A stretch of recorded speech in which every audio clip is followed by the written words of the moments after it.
Hello dear student, आइए जो कल का वीडियो था उससे रिलेटेड कुछ क्वेश्चन हमने यहाँ पे लिखा। क्वेश्चन कैसे उससे पुटअप किया जाता है वो चीज़ें हम लोगों ने मूल कॉन्सेप्ट पढ़ा था और उसी से रिलेटेड हमारे पास कुछ क्वेश्चन है। अगर किसी ने मूल कॉन्सेप्ट को लास्ट वीडियो को ढंग से देखा होगा तो ये बात समझ में आएगा और ऐसे ही आपको क्वेश्चन मिलेंगे। थोड़ा सा टेक्निकल है लेकिन लगाना पड़ेगा, समझना पड़ेगा। यहाँ पे देखिए सबसे पहले लिखा ग्लूकोज का अणुभार ज्ञात कीजिए। सिंपल है, एटॉमिक वेट को ऐड कर देंगे, ग्लूकोज का निकल जाएगा। ग्लूकोज का जो आपका फार्मूला होता है C6H12O6 होता है, ये बात समझते हैं।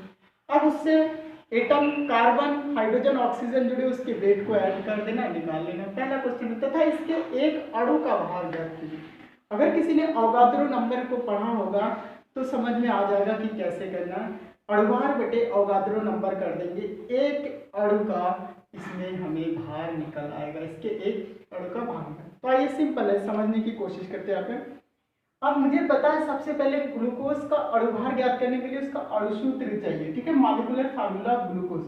इसको सोल्यूशन आपका फर्स्ट है और सोल्यूशन फर्स्ट में हमें क्या लिखना है, मॉलिक्यूलर फार्मूला ऑफ ग्लूकोज।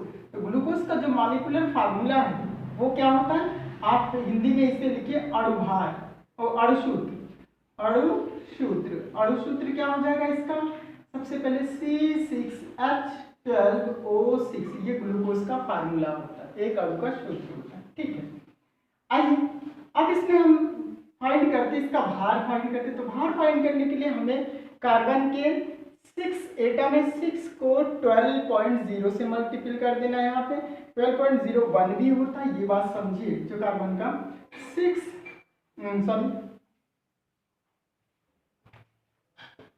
यहाँ पे जो हमारे पास फार्मूला होता है 6 इंटू 12.01, एक्चुअल वेट आपका ये माना जाता है, लेकिन 12 पॉइंट को हम लोग स्टैंडर्ड मान लेते हैं, इसीलिए लिखा। तो कभी कभी आप पूछेंगे कि कार्बन तो 12 रियली लेते थे, लेकिन जगह जगह पे इनके एक्चुअल वैल्यू को लेना पड़ता है, ठीक है। तो यहाँ पे इस चीज़ को लेकर के हम सॉल्व कर देंगे इसी वे में। नहीं या कहीं पे अगर स्पेसिफिकली दिया होगा कि कार्बन का इतना, हाइड्रोजन का इतना, ये चीज़ दिया, हाइड्रोजन का जनरली आप देखेंगे 1 दिया, लेकिन यहाँ पे हम 1.008 को ले लेंगे वैल्यू इस तरह, प्लस ऐड कर देंगे 12 इंटू आपको पता है 1.008 होता है, प्लस 6 इंटू 16.00, ये वैल्यू ले लेंगे, ठीक है। 6 कार्बन एटम है, बोलिए एक कार्बन एटम का वेट आपका इतना होता है, एटॉमिक वेट वो लिख लिया 12, और एक हाइड्रोजन का एटॉमिक वेट 1.008 ले लेते एटॉमिक मास यूनिट, और फिर ये चीज़ हमारे पास हो जाएगा। जब इसको सॉल्व करेंगे तो यहाँ पे आएगा, सबको सॉल्व करेंगे तो 180.156 AMU, ये हुआ atomic mass unit. Atomic mass unit को अगर आप चेंज करना चाहें ग्राम में तो यही वैल्यू हो जाएगा, लेकिन और करके हम लिख सकते हैं 180.156 ग्राम। कितना आ जाएगा, 156 ग्राम आ जाएगा। बात समझ पा रहे। अब इतने ग्राम में जो नंबर ऑफ परमाणु होंगे, बात समझ पा रहे, ग्लूकोज का अणुभार तो इतना हो गया, तो 1 ग्राम ग्लूकोज बोलिए या 180.56 ग्राम ग्लूकोज में परमाणुओं की संख्या, सॉरी अणुओं की संख्या, नंबर ऑफ मॉलिक्यूल्स इन इस अवगाद्रो नंबर आपका हो जाएगा, ठीक है। ये बात समझते हैं। हम यहाँ पे लिखते हैं 180.156 ग्राम में ये आपके पास अणुओं की संख्या आपको फाइंड करना है, तभी जाकर के एक अणु फाइंड करेंगे यहाँ पे, ठीक है। ग्राम में अणु इज इक्वल टू 6.022 इंटू 10⁻23, कितने के बराबर आ जाएंगे, 10⁻23 अणु के बराबर आ जाएंगे, एकदम सिंपल फॉर्मूला, ठीक है। अब अगर एक अणु का वेट निकालना है, ठीक है, ग्लूकोज के एक अणु का भार, 1 अणु का भार, क्योंकि ग्लूकोज है तो ग्लूकोज का ही हम निकाल ले, तो जो वैल्यू यहाँ आया हुआ उसको लिखिए 180.156 अपॉन में आपके पास हो जाएगा 6.022 इंटू 10⁻23 हो जाएगा ये वैल्यू। जब इस वैल्यू को आप सॉल्व करेंगे तो ये निकल के आएगा 2.992 इंटू 10⁻23, 2.992 इंटू 10⁻23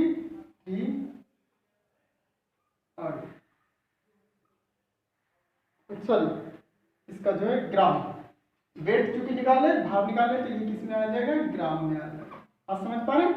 जब इसको आप सॉल्व करिएगा तो ये वैल्यू कितना आएगा, 2.992 इंटू 10⁻23। ओके, ये आपका आंसर आ गया पहले वाले का। ठीक, नेक्स्ट क्वेश्चन देखिए।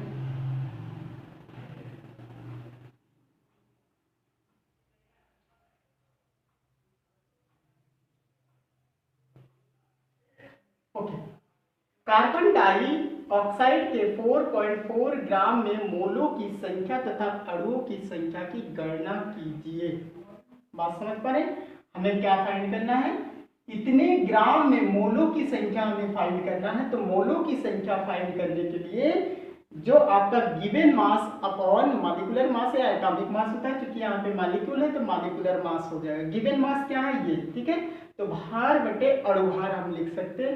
तो यहाँ कार्बन डाइऑक्साइड के मोलों की संख्या हम यहाँ पे लिख सकते हैं, क्या लिख सकते हैं, इस तरीके से। ठीक है, सबसे पहले तो इसका भार निकाल दीजिए क्योंकि इससे डिवाइड करने हैं। ठीक, तो हमें पता है एक फार्मूला होता है हमारे पास, CO2 का अणुभार इज इक्वल टू कार्बन का अभी हम लोगों ने 12.01 और plus 2 into 16.00 is equal to 32। 12.01 plus 32 is equal to हो जाएगा 44.01। ये आ गया इसका भार। अब अगर इसे ग्राम में लिखना चाहे तो ग्राम एटॉमिक मास यूनिट लिखना चाहे तो ये क्या हो जाएगा, एटॉमिक मास यूनिट हो जाएगा। क्योंकि यहाँ पे हमें ग्राम में लिखना है, क्योंकि पहले हम एटॉमिक मास यूनिट लिखेंगे और करके इसी को 44.01 ग्राम कर देंगे। ठीक डियर स्टूडेंट, अब हमें क्या कहना है, ग्राम में मोलों की संख्या। तो कार्बन डाइऑक्साइड के मोलों की संख्या फार्मूला हमारे पास होता है गिवन अपॉन मॉलिक्यूलर मास। ठीक है, तो गिवन मास आपका कितना है, ये चीज है जिसको सीधे सीधे लिखेंगे भार बटे अणुभार। भार बटे अणुभार।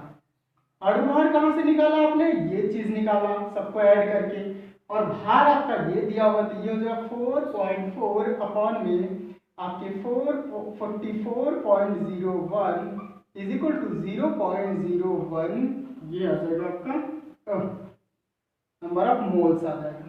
क्या आ जाएगा, ये नंबर ऑफ मोल्स आ जाएगा। ठीक, नंबर ऑफ मोल्स को कभी भी नहीं इस तरह से नहीं होगा।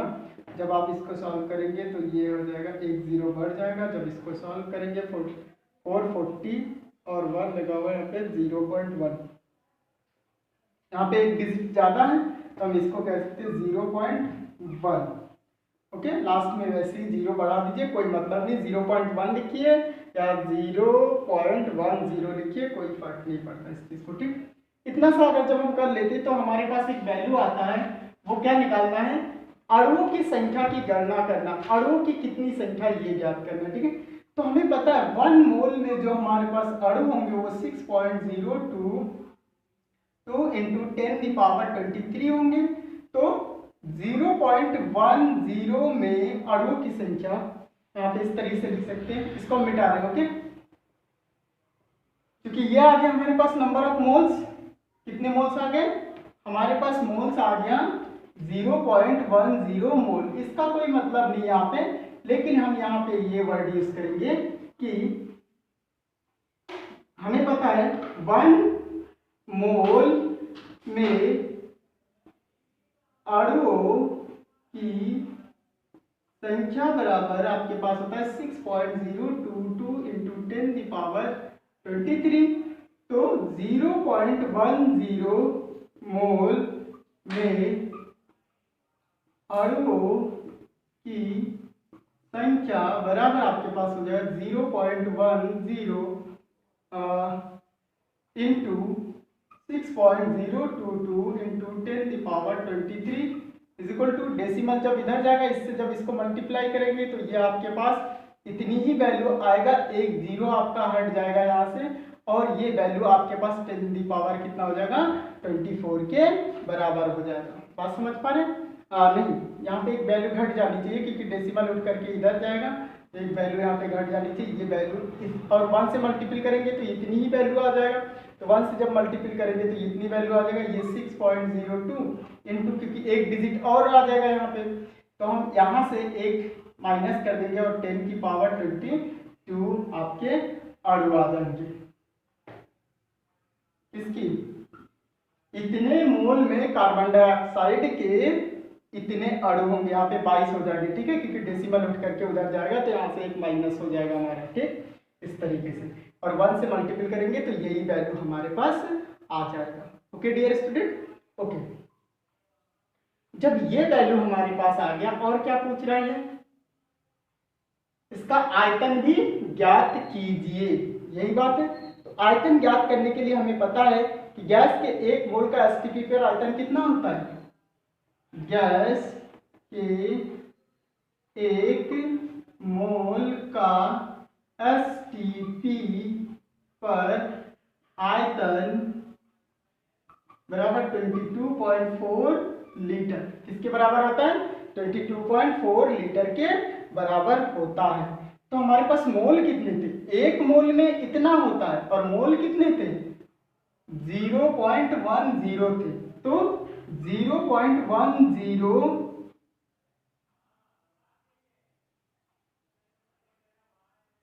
मोल में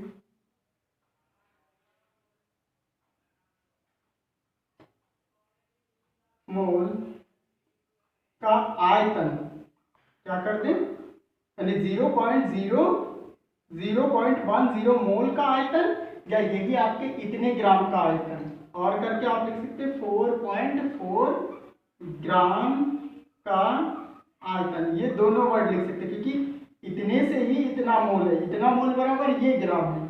इसका मतलब इतने मोल का आयतन लिखिए या 4.4 ग्राम आयतन लिखिए, इज इक्वल टू आपके पास हो जाएगा 0.10 इंटू आपके पास वही वैल्यू जो आपके एसटीपी पर आपका आ रहा था। एसटीपी पर कितना आ रहा था, 22 आ रहा था 1 का, तो यहाँ पर लिखिए 22.4। जब इसको मल्टीपल करेंगे 1 तो डेसिमल उठ करके इधर जाएगा, तो ये आ जाएगा 2.24 लीटर। ये डेसिमल लेके यहाँ आ जाएगा मल्टीपल करने के बाद। अगर इसको आप नहीं भी रखते तब भी हमें समझ में आ रहा है कि कैसे होनी चाहिए, लेकिन डेसिमल के बाद 2 डिजिट रखते हैं अच्छे के लिए। और यहाँ पे हमारे पास कितना आ जाएगा, 1 से मल्टीपल करेंगे तो ये डेसिमल आपके यहाँ आ जाएंगे, क्योंकि डेसिमल के बाद 2 डिजिट रखने ना, 0.24 लीटर, यानी इतने मोल का जो आयतन होगा वो किसके बराबर होगा, 2.24 लीटर का बराबर होगा। बात समझ पा रहे हैं डियर स्टूडेंट? ये हुआ सेकेंड वाले क्वेश्चन का आंसर, दोनों आंसर, ठीक। एक आंसर आपका ये हो गया मोलों की संख्या, एक आपका ये हो गया। नेक्स्ट क्वेश्चन क्या है, H2SO4 के 0.5 मोल में उपस्थित ऑक्सीजन परमाणुओं की संख्या का मान ज्ञात कीजिए। ठीक है, तो H2SO4 का दे रखा, देखिए बहुत सिंपल है, बहुत अच्छा है। हमें पता है कि यहाँ पे कितनी होनी चाहिए, ठीक। अगर हमें पता है 1 मोल H2SO4 में उपस्थित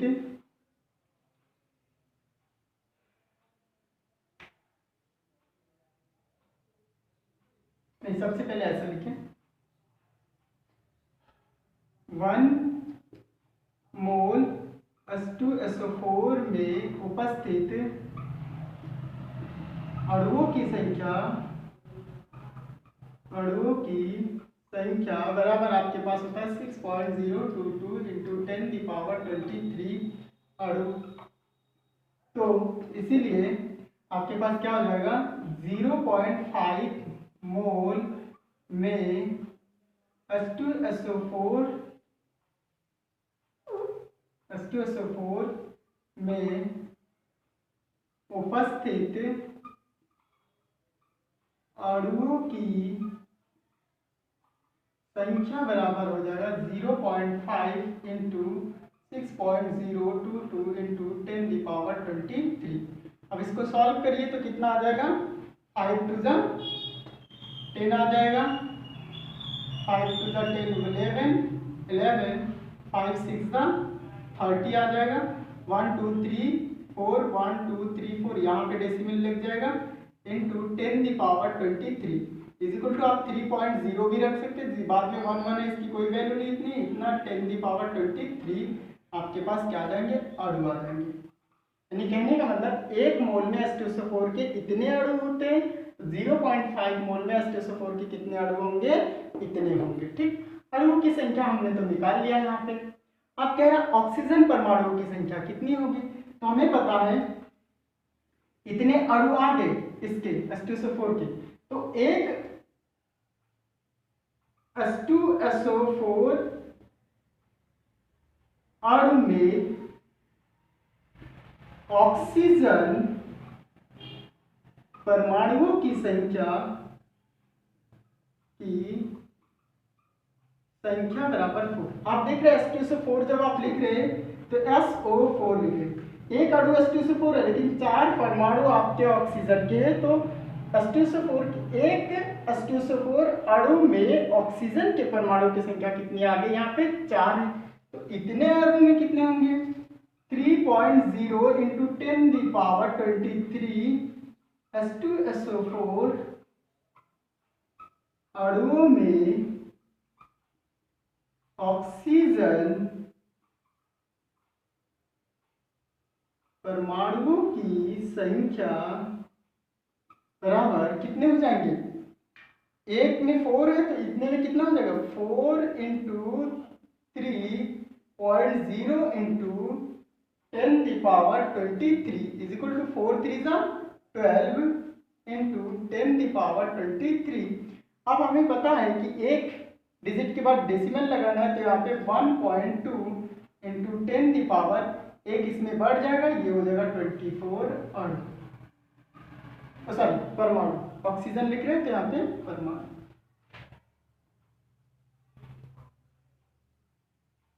बात समझ पा रहे हैं? ये स्टूडेंट बहुत इंपॉर्टेंट है, बहुत इजी है। 1 मोल H2SO4 में अणुओं की संख्या हमें पता है, तो इतने में कितना होगा, इससे मल्टीपल कर देंगे, ये वैल्यू आ जाएगा। अब इतने अणु आपके H2SO4 के आ गए इतने मोल में, ठीक है। तो एक H2SO4 में ऑक्सीजन परमाणुओं की संख्या कितनी है, 4 है, तो इतने में कितने हो जाएंगे, तो इतने में हमें जस्ट मल्टीप्लाई कर देना, 12 इंटू 10⁻23 आ जाएंगे। तो हमें पता है एक अंक के बाद डेसिमल रखना है, तो यहाँ पे जब डेसिमल रखेंगे तो इंटू 10 हो जाएगा, यहाँ पे जब इंटू 10 हो जाएगा यहाँ पे आपका बढ़ जाएगा 24 हो जाएगा पावर, ठीक है। इस तरीके से ये आपका सॉल्व हो जाएगा। Thank you all the best.